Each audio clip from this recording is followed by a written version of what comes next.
आपके गोपाल की मानसिक स्थिति ठीक नहीं है। उसे आपके सिवा और कोई भी ठीक नहीं कर सकता।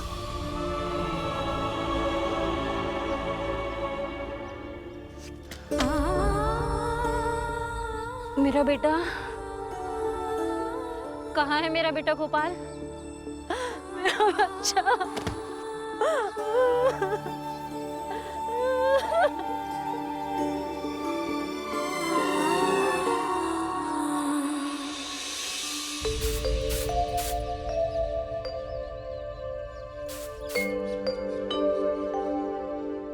भीमराव, भीमराव कहाँ है? भीमराव कहाँ है? आ जाएगा। कब आएगा? बेटा तो चिंता मत कर, अभी आ जाएगा। गोपाल,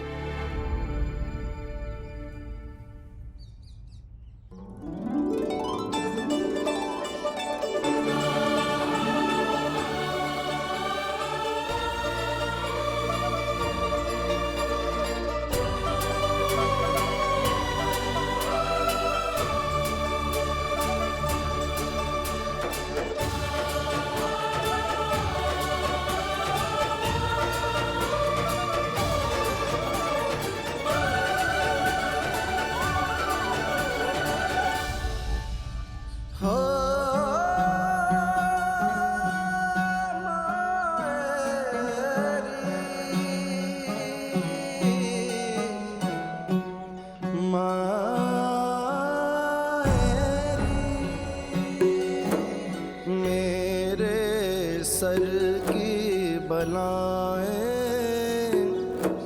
मेरी माँ चुन ले।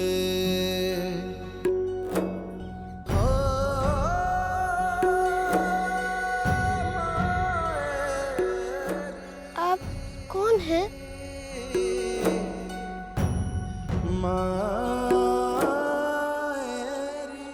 तू मेरा बेटा है, मैं तेरी माँ हूँ, मैं तेरी आई हूँ, मेरा गोपाल है तू। तुम चलो खेलते हैं। लेकिन गोपाल, अपनी आई से तो मिल लो। तुम चलो ना खेलते हैं।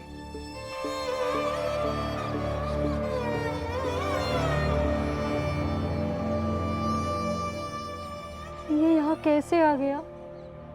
हमारे यहाँ एक महाराज है, उन्होंने ही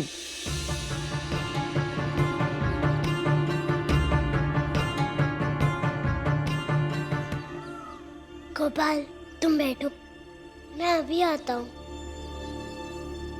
तुम आओगे ना? भाग तो नहीं जाओगे? हाँ, आऊंगा। वादा? वादा। आप अंदर आइए, आप यहाँ रहेगी तो धीरे धीरे सब ठीक हो जाएगा। हाँ।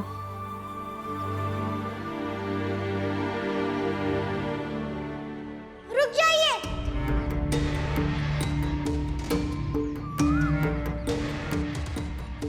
अंदर आने से पहले आप इतना जान लीजिए कि आप बड़ी जाति के हैं और हम छोटी जाति के हैं।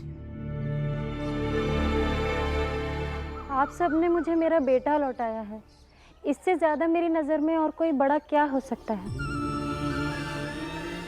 बस हमें इस बात का ध्यान देना होगा कि महाराज को इस बात का पता ना चले कि गोपाल की आई हमारे घर में रहती है।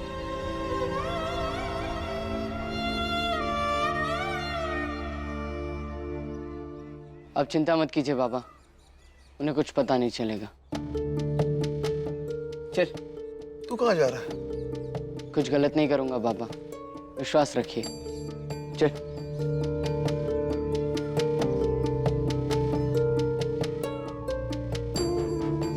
आइए।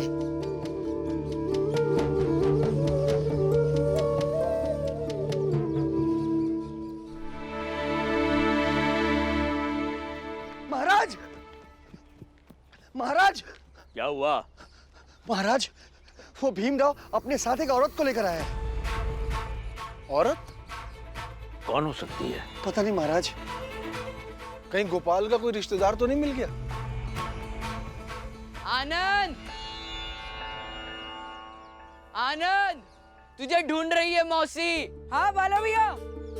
अरे कहाँ रह गया था? मौसी आई है।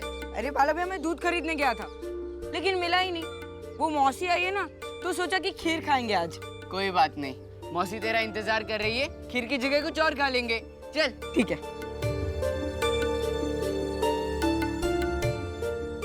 मतलब मौसी आई है। वही तो मैं सोचूं, गोपाल के घर के बारे में महाराज तक को तो पता नहीं है कि वो कहां से आया था, और जिसे पता था, जिसने महाराज से मिलवाया था, वो खुद मर गया। तो उसका पता भीमराव को कहां से होगा, है? गोपाल, हम तीनों साथ में खेलेंगे, ठीक है? ठीक है। हम सब ओक्का बोक्का 3 तलक्का खेलेंगे। गोपाल, तुझे आता है ना?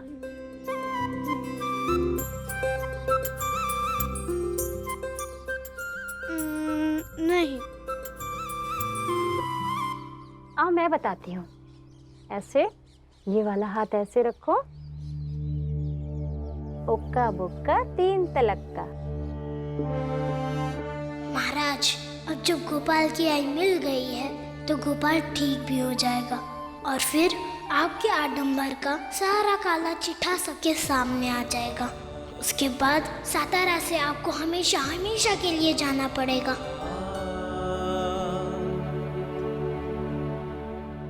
भीम, आओ ना, तुम भी खेलो। हाँ हाँ, तुम भी खेलो ना, आओ। उक्का बुक्का 3 तलक्का, लैया लाठी चंदन काठी।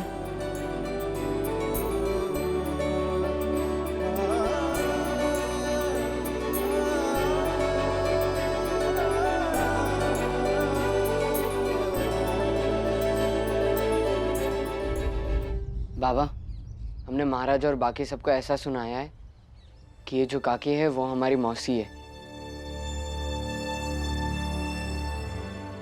इसलिए आप सब भी ऐसा ही कहिएगा। कहना क्या है, आज से मैं आप सबकी मौसी ही हूँ। इससे ज्यादा सौभाग्य की बात मेरे लिए और क्या होगी कि आप सबसे, जिन्होंने मेरे बेटे की इतनी परवाह की, उन सबसे कोई रिश्ता जोड़ पाई।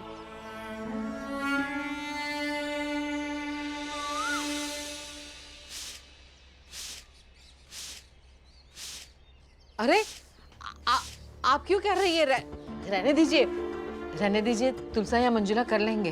अब तो ये घर भी मेरा ही है, और अपने घर में झाड़ू लगाने में क्या बुराई है? मेरा दूध। मैं चाय बना कर लाती हूँ। तुलसा। जी बुआ। बेटा ये ले अंदर रख दे, मैं चाय बना कर लेकर आती हूँ। ये दवा वैद्य जी ने गोपाल के लिए दी है। इसका काढ़ा बनाकर सुबह शाम पिलाने को कहा है। और क्या कहा वैद्य जी ने? कितना समय लगेगा मेरे बेटे को ठीक होने में? उन्होंने कहा जल्दी ठीक हो जाएगा, बस ये दवा पिलाते रहिए। बाबा,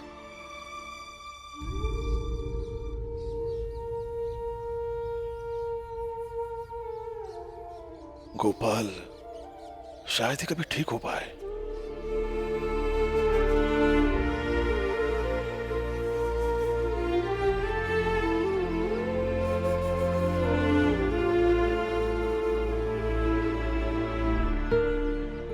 मौसी, चलिए मिलकर इसका काढ़ा बनाते हैं। और आप ना गोपाल को उसके बचपन की कहानियां सुनाइएगा, क्योंकि इस औषधि से ज्यादा असरदार वो कहानियां होंगी। ठीक है, मैं उसे कहानियां सुनाऊंगी। गोपाल, आज हम दिन भर खेलेंगे, कितना मजा आएगा ना? बहुत मजा आएगा।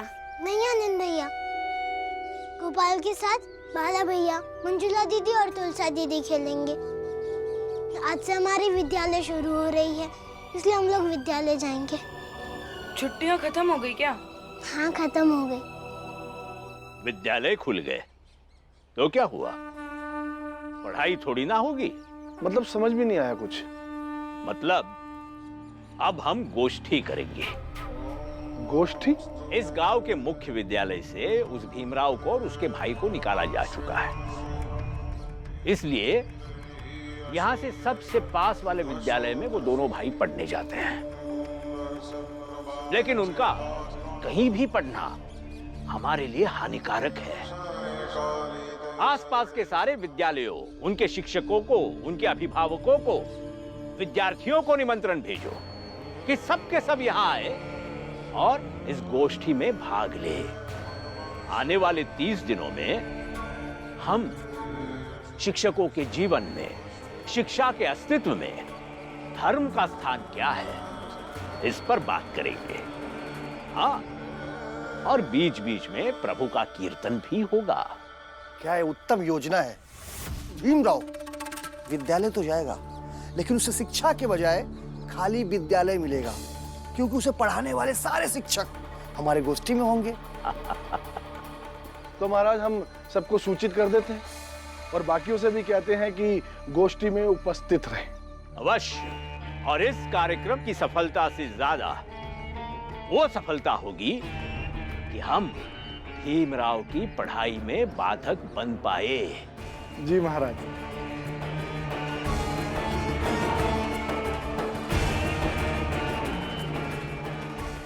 अब जल्द से जल्द हमारी मूर्ति की स्थापना होना जरूरी है, क्योंकि हमें यह प्रतीत हो रहा है कि सातारा छोड़कर जाने का हमारा समय नजदीक आ रहा है।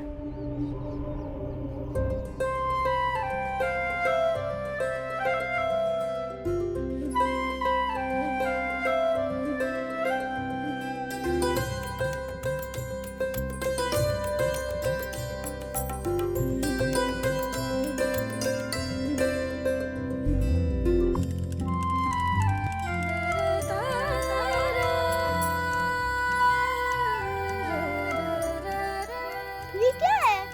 ये कार्ड है।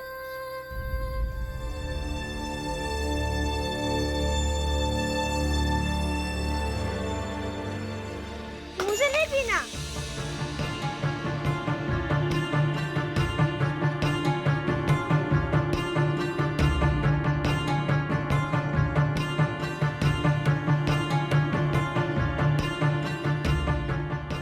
ये जो पी रहा है मुझे वही पीना है।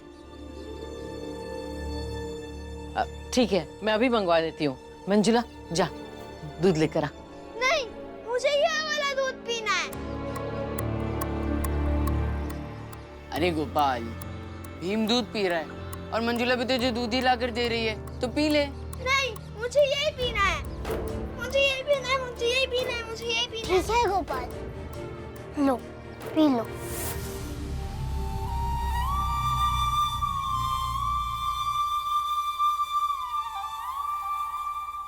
ये लो, अब तुम पी लो।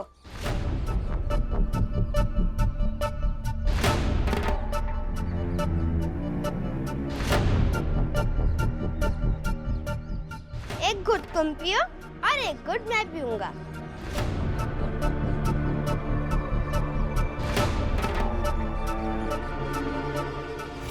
नहीं गोपाल, तुम मेरा जूठा मत पियो, मैं दूसरा दूध ले लूंगा। नहीं, दोनों एक एक घूंट पिएंगे, नहीं तो मैं दूध फेंक दूंगा।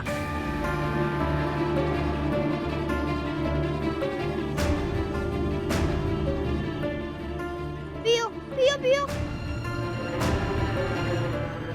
पियो पियो, तुम पियो। नहीं गोपाल।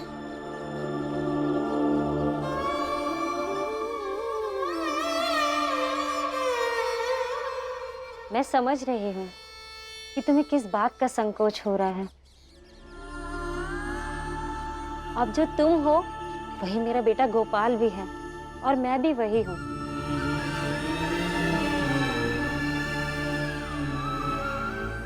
लेकिन मौसी, जब गोपाल ठीक हो जाएगा। कौन गोपाल? कब ठीक होगा? ये जब ठीक होगा तो उसे ये सारी बातें पता चल जाएंगी। तो क्या इसकी नजर में मैं गुनहगार नहीं बन जाऊंगा? क्या ये मुझे माफ कर देगा?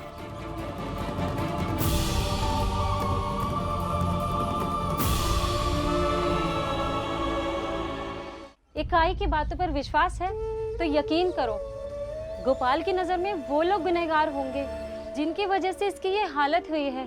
तुम नहीं, रत्ती भर भी नहीं। लो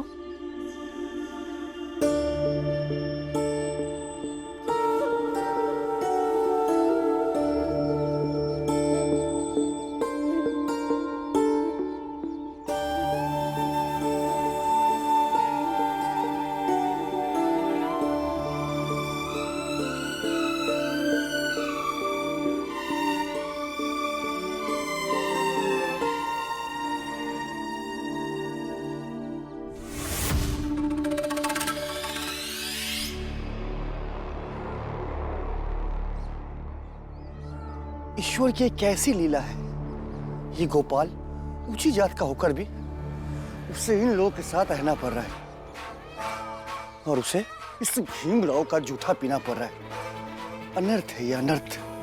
ए चाय वाले,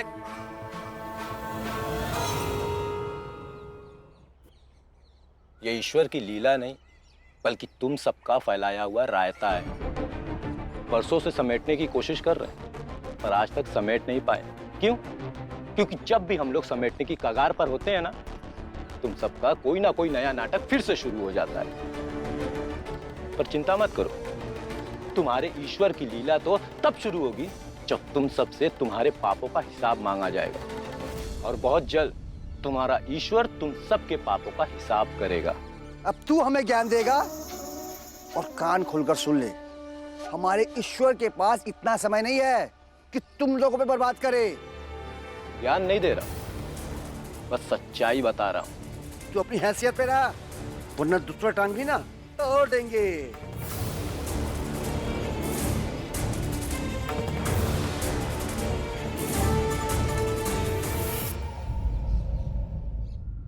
राम जी, आओ पुरंजन। राम जी,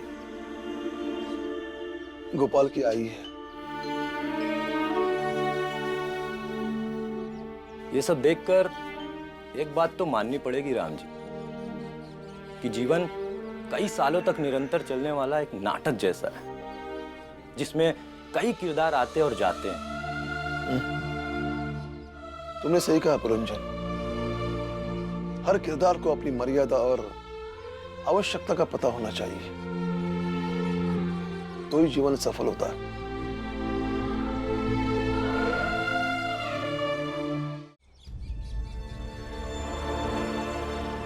चोर चोर चोर चोर चोर चोर चोर चोर। आप लोगों ने इधर दो लोगों को भागकर आते हुए देखा क्या? क्यों? चोर है वो दोनों, हमारे दुकान से पकोड़े चोरी करके भागे हैं। नहीं, हमने तो किसी को भी नहीं देखा। हाँ, हमने देखा, वो दोनों उस तरफ भाग के जा रहे थे।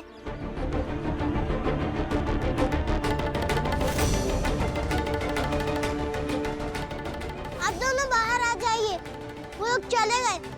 देखिए, अब चोर नहीं है, खाने की चीज चुराने वाले चोर नहीं बल्कि भूखे होते हैं। आइए बाहर।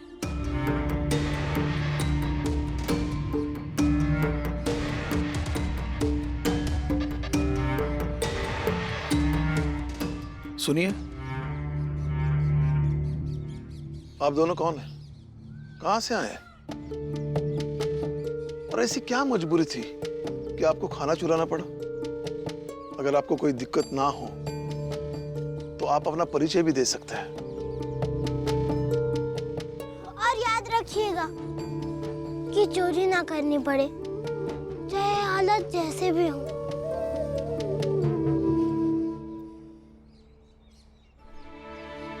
कहानी कहानी कहानी सुननी है मुझे, कोई कहानी सुनाओ।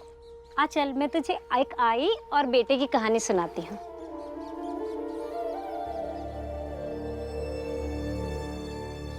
भीमराव, तुम्हारी आई कहाँ है?